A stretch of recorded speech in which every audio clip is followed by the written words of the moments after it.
성도님들 안녕하십니까? 오늘 함께 살펴볼 말씀은 사사기 7장입니다.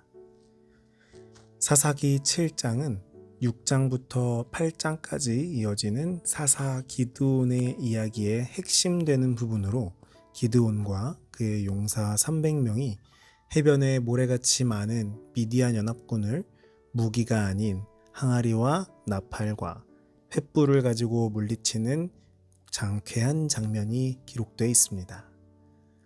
처음부터 하나님의 지시는 상식을 뛰어넘는 것이었습니다. 군사의 수가 승패를 좌우하는 전장에서 하나님께서는 32,000명의 군사 중에서 오직 300명만을 선발하십니다.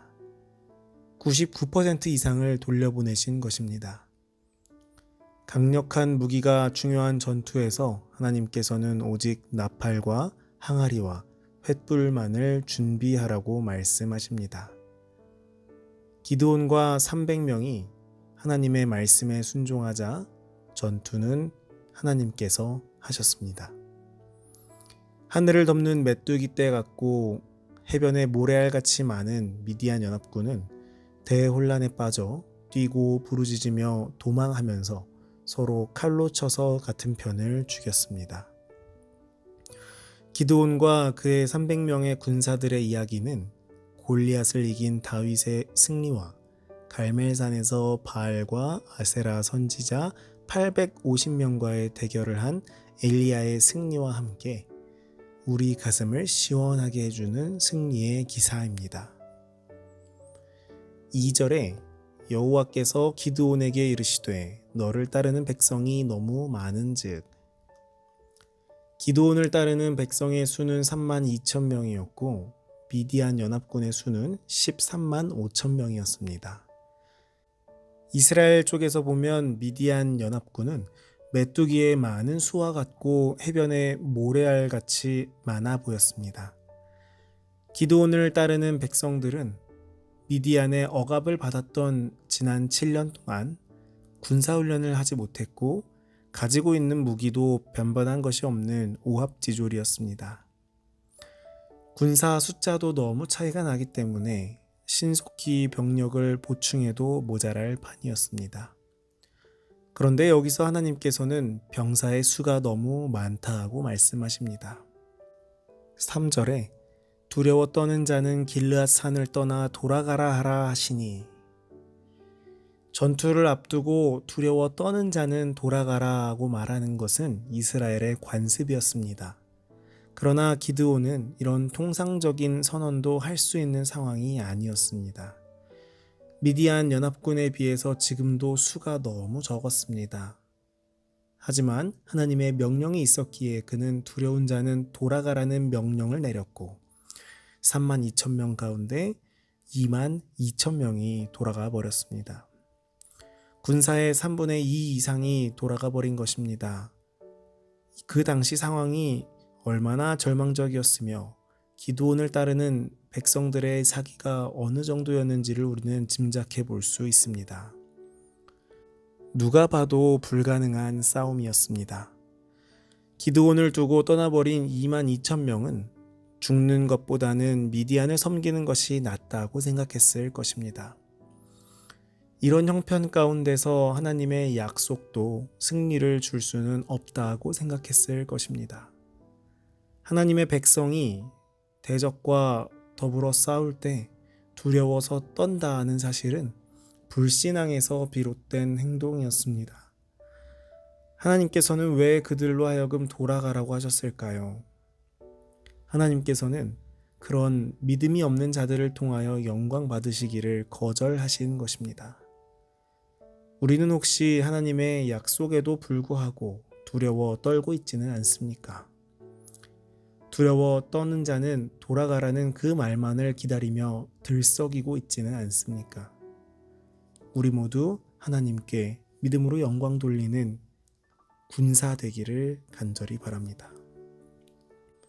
7절에 이 물을 핥아먹은 300명으로 너희를 구원하며. 때때로 가장 단순한 방법에 의하여 품성은 시험을 받습니다. 시냇물을 건너는 대부분의 군인들이 무릎을 꿇고 엎드려 물을 마시면서 휴식을 취하려고 한 데 비하여 300명의 군인은 제 손으로 물을 움켜 먹었습니다.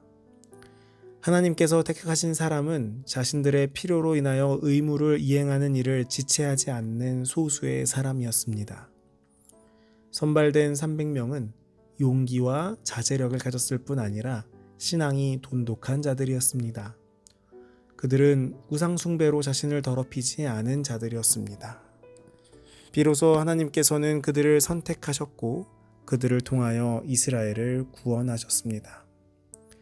성공이란 그 수요에 달려있는 것이 아님을 여실히 보여주신 것이죠. 그런데 여기서 우리는 기드온의 태도에 대해서 살펴볼 수 있습니다. 지도자로서 백성들을 이끌고 전쟁에 나가야 하는데 하나님의 음성이 들려와서 사람들을 보내다 보니 300명이 남았습니다.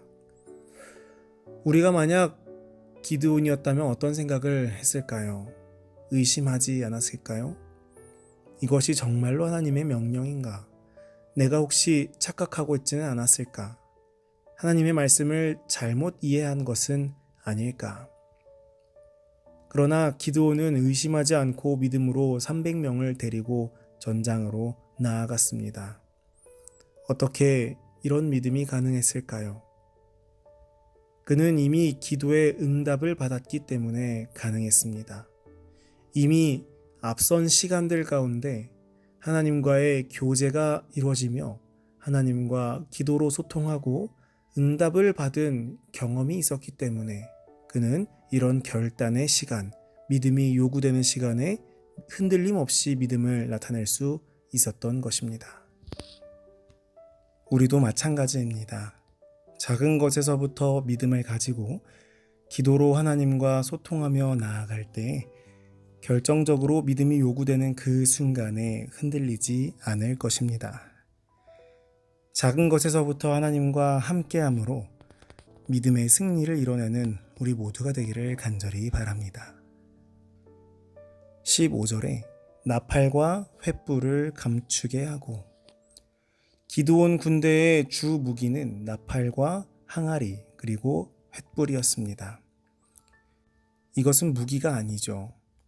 철병거로 무장한 미디안 연합군과 싸우려면 중장비로 무장해도 시원치 않을 판국에 그런 물건들을 지급받은 300명의 군사들의 마음은 어떠했을까요?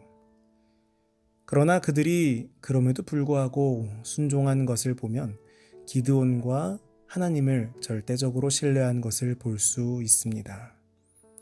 이런 군사들의 믿음 그리고 이들에게 횃불을 나눠준 장본인인 기드온의 믿음이 모여 하나님의 놀라운 승리를 볼 수 있게 한 것입니다.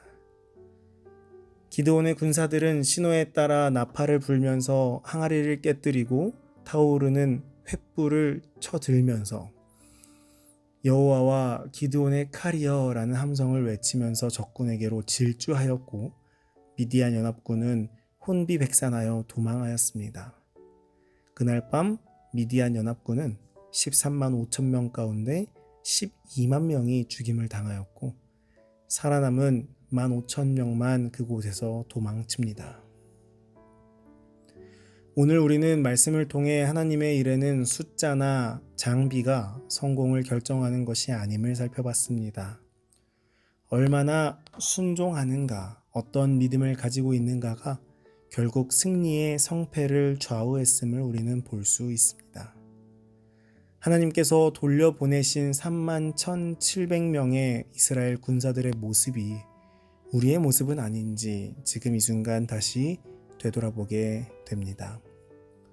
마지막 남은 300명의 군사처럼 우리의 마음 가운데 믿음이 가득하기를, 우리의 손에 비록 횃불과 항아리 그리고 나팔만 주어질지라도 믿음으로 앞으로 달려가는 그 믿음이 우리 가운데 있기를 간절히 바라면서 오늘 아침 말씀을 마치겠습니다.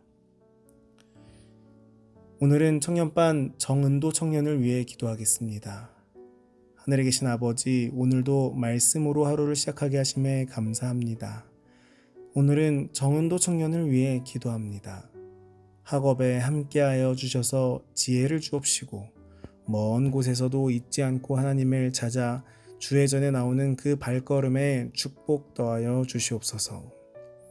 오늘 살펴본 말씀처럼 우리의 마음 가운데 기드온의 믿음이 있게 하여 주시옵고 주의 군사들로서 믿음으로 달려나가는 승리의 경험을 하도록 인도하여 주시옵소서. 예수님 이름으로 기도합니다. 아멘.